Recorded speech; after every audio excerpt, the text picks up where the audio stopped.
आज मैं बीए प्रथम वर्ष के विद्यार्थियों को जायसी द्वारा लिखित पद्मावत के मानसरोधक खंड में से कुछ कड़वक कराऊंगी। जैसे कि पद होते हैं, दोहे होते हैं, छंद होते हैं, ऐसे ही जो पद्मावत में पद्यांश लिए गए हैं उन्हें हम साहित्य की भाषा में कड़वक कहते हैं। इसीलिए कहा जाता है कि पद्मावत कड़वक शैली में लिखा गया एक महत्वपूर्ण महाकाव्य है। इसमें नायक रत्नसेन है और नायिका पद्मावती है। दोनों में प्रेम होता है और प्रेम के बाद अनेक उतार चढ़ाव आते हैं और अंत में दोनों का मिलन हो जाता है। जैसा कि आप सबने पद्मावत फिल्म भी देखी होगी, तो उसी तरह जो है इस कहानी में अंत में नागवती और पद्मावती दोनों सती हो जाती हैं और रत्नसेन की मृत्यु हो जाती है। ये शायद ज़्यादातर विद्यार्थी जानते ही होंगे, लेकिन आज मैं आपको जो मलिक मोहम्मद जायसी के जो मानसरोवर खंड है, जिसके 5 या 4 कड़वक आपके कोर्स में है, उनके बारे में बताऊंगी। तो जो मानसरोवर खंड में है क्या कि मानसरोवर है, वहाँ पर जो है नायिका अर्थात पद्मावती अपनी सखियों के साथ स्नान करने गई है और वहाँ पर बहुत प्रसन्न है वो सभी आपस में और बहुत अच्छे तरीके से वार्तालाप कर रहे हैं। जैसे कि प्राय शादी से पहले लड़कियां हंसी मजाक करती हैं, वार्तालाप करती हैं, उसी तरह वो लोग भी हंस खेल रही हैं। लेकिन वो ये भी साथ में सोचती हैं कि अभी हमें इस मायके में 4 दिन ही रहना है, उसके बाद हम ससुराल चली जाएंगी, वहाँ पर हमारे साथ पता नहीं कैसा व्यवहार होगा। उनको ये भी चिंता सताई हुई है। और होता यह है कि पद्मावती जाती है मानसरोवर में, वहाँ पर उसका हार खो जाता है और सखियाँ उसका हार ढूंढती हैं। तो कुल मिलाकर लेखक यहाँ पर ये कहना चाहते हैं, जायसी जो हैं कवि हैं, वो यहाँ पर ये कहना चाहते हैं कि ये संसार भी ऐसा ही है। इस संसार में हम आए हैं, तरह तरह के काम करेंगे और अंत में हमें वापस इस लोक से उस लोक में जाना है। इसलिए हमें अच्छे कर्म करने चाहिए, जिससे कि उस लोक में जाकर हमें आनंद की प्राप्ति हो और स्वर्ग की प्राप्ति हो। इसीलिए मानसरोवर खंड जो है अन्योक्ति या रहस्यात्मक दृष्टि से महत्वपूर्ण स्थान रखता है। अब मैं आपको कड़वक की व्याख्या कराऊंगी। पहला कड़वक है, एक दिवस पुण्यो तिथि आई, मानसरोवर चली नहाई, पद्मावती सब सखी बोलाई, जनु फुलवारी सबे चली आई, कोई चंपा कोई कुंद सहेली, कोई सुकेत करना रसबेली, कोई सुगुलाल सुदर्शन राती, कोई बकावरी बकुचन भांति। तो यहाँ पर कवि कह रहे हैं कि एक दिन क्या हुआ कि पुण्यो तिथि थी, पूर्णिमा का समय था। उस पूर्णिमा की चांदनी रात में सभी सखियां जो है मानसरोवर में नहाने के लिए चल दी और पद्मावती ने सब सखियों को बुलाया। वो सखियां कैसी थी, जैसे पद्मावती कोई जो है बहुत सुंदर फूल है और बाकी सभी सखियां उसके पीछे पीछे फुलवारी हैं।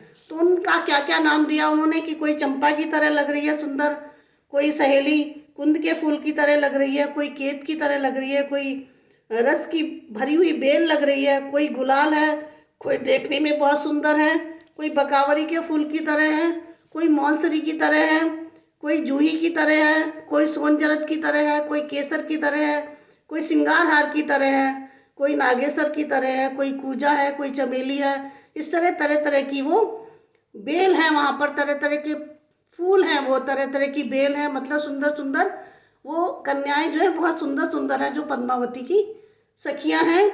और सब चली सबे मालती संग फूली कवल कुमोद, बेंदी रहे गन गंधर्व बास परम दामोद।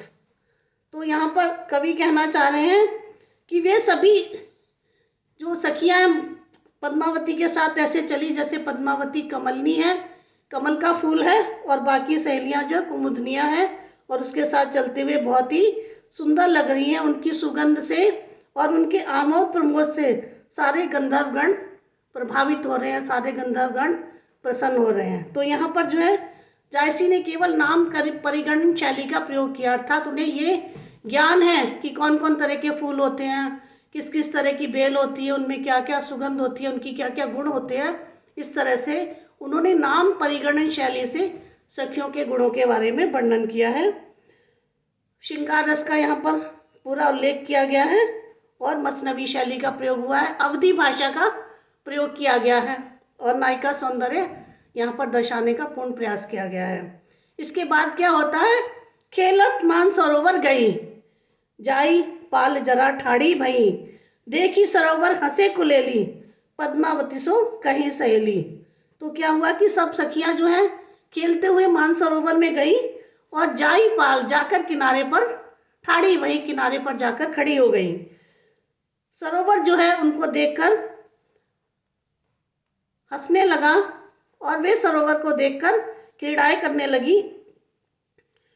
सहेलियां क्या कहती है पद्मावती से, ए रानी मन देखो विचारी, हे रानी जरा मन में थोड़ा सा विचार करो, थोड़ा सा सोचो, यही नैहर रहना दिन चारी, इस मायके में तो हमें केवल 4 दिन रहना है।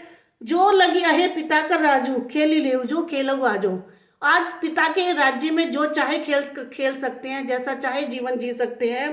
पुनी सासुर हम कगनव काली, कित हम कितिये सरवर पाली। और फिर हम ससुराल चली जाएंगी, और जब ससुराल चली जाएंगी तो हमारा जो है सब कुछ बदल जाएगा। कहाँ पर ये सरोवर होगा, कहाँ पर ये इतना सुंदर किनारा होगा। कित पावन पुनि अपने हाथा, किति मिलके खेलब एक साथा। फिर अपने हाथ में कुछ नहीं होगा, हम कैसे मिलकर एक साथ फिर खेल सकेंगे। फिर हम दोबारा मायके इकट्ठे कब आएंगे, कब हम खेल पाएंगे। तो फिर विवाह के बाद जो है जीवन बड़ा कठिन हो जाएगा। सासु ननद बोलिन जीव लेही, दारुण ससुर न निसरे देही।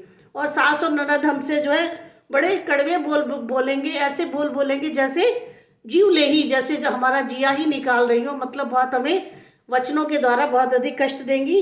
दारुण ससुर न निसरे देही, और दारुण जो है और कठोर ससुर हमें कहीं भी निकलने नहीं देगा, हमें कहीं भी जाने नहीं देगा। प्यू प्युआर सिर ऊपर पुनिसो करे दहु कहा, दहा सुख राखे कि दुख दहु कस जन्म निभा। हमारे ऊपर सबसे अच्छी चीज़ क्या होगी, प्रिय का प्यार होगा। हमारा पति होगा वो हमें प्यार करने वाला होगा। फिर जो है वो हमारे साथ कैसा व्यवहार करता है हमें ये भी नहीं पता। वो हमें सुख से रखेगा या दुख से रखेगा। फिर हमारे इस जन्म का निभाह कैसे होगा, हमारा जीवन ये आगे कैसे व्यतीत होगा। हम मायके में तो बहुत प्रसन्न हैं। तो यहाँ पर जायसी ये कहना चाहते हैं कि हम इस संसार में बहुत सुखी होते हैं, बहुत खुश होते हैं, तरह तरह के कार्य करते हैं। लेकिन जब हम यहाँ पर बुरे कर्म करेंगे, अच्छे कर्म इस संसार में नहीं करेंगे, तो हमें दूसरे लोक पे जाकर, परमात्मा के पास जाकर बहुत कष्ट उठाना पड़ेगा। इसलिए हमें अभी से प्रयास करना चाहिए कि हम अच्छे कर्म करें। यहाँ पर जैसी ये बात अप्रत्यक्ष रूप से विद्यार्थियों को या छात्रों को या पाठकों को बताना चाहते हैं, जिससे कि वो इस बात का आप समझें कि ये संसार कैसा है, लड़कियों के मायके की तरह है, और ससुराल कैसा है, जैसे कि हमें परलोक में जाना होता है उसी तरह ससुराल होता है। पता नहीं वहाँ पर हमारे साथ कैसा व्यवहार किया जाएगा। तो यहाँ पर भी जो है आध्यात्मिक और रहस्यात्मक परक भाषा का प्रयोग किया गया है।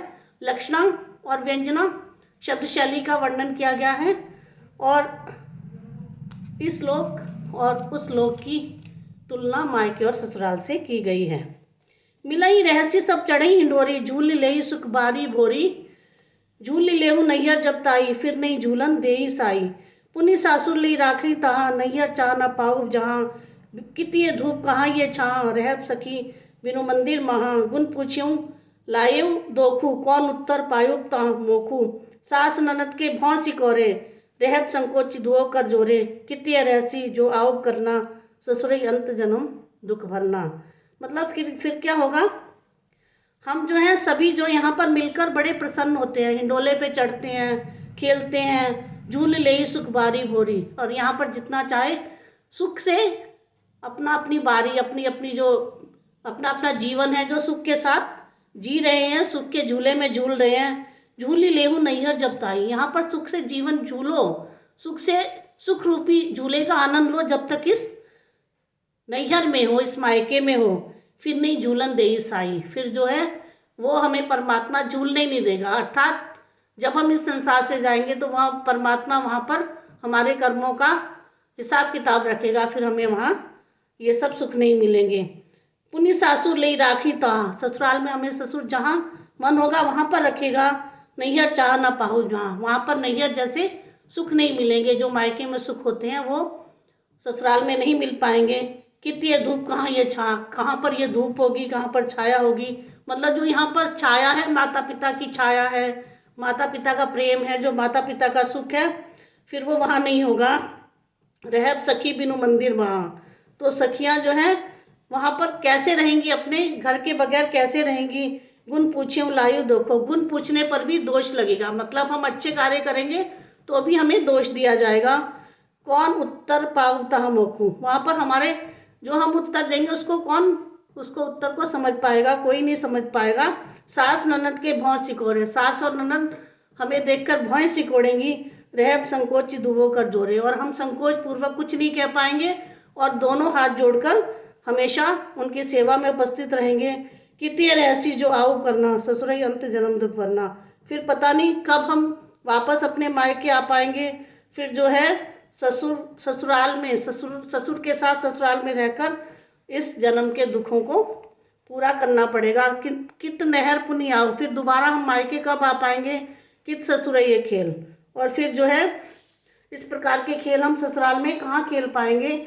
आप कहाँ होए ही परब पंखी जस डोल। फिर क्या होगा, हम लोगों का रहना इस प्रकार ही होगा जिस तरह से बहेलिया को जो है डलिया में बांध कर रखा, बहेलिया जो है जिस तरह चिड़िया को डलिया में बांध कर रखता है, इसी तरह हमें ससुराल में बंद कर रहना पड़ेगा। जैसे कि हम पिंजरे में जी रहे हैं, इस तरह से हमें जीना पड़ेगा। तो यहाँ पर जायसी ने उस समय की बात कही है जब मायके में स्त्रियों को बहुत सुख होता था, मायके में कन्याओं को बहुत सुख होता था और ससुराल में उन्हें अनेकों दुखों को झेलना पड़ता था। वहाँ पर वो बहुत पराधीन होकर बंधन को महसूस करती थी। ये उस समय की बात है।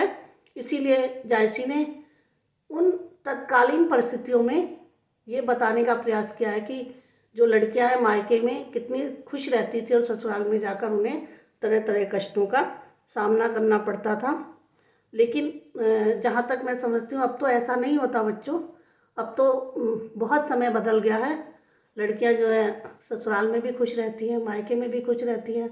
अगर उनके गुण अच्छे हैं तो वो हमेशा खुश रह सकती हैं। इसलिए ये उस समय की बात कही गई है। तो आज इतना ही, फिर इसके बाद मैं आपको अगली कक्षा में पढ़ाऊँगी। धन्यवाद।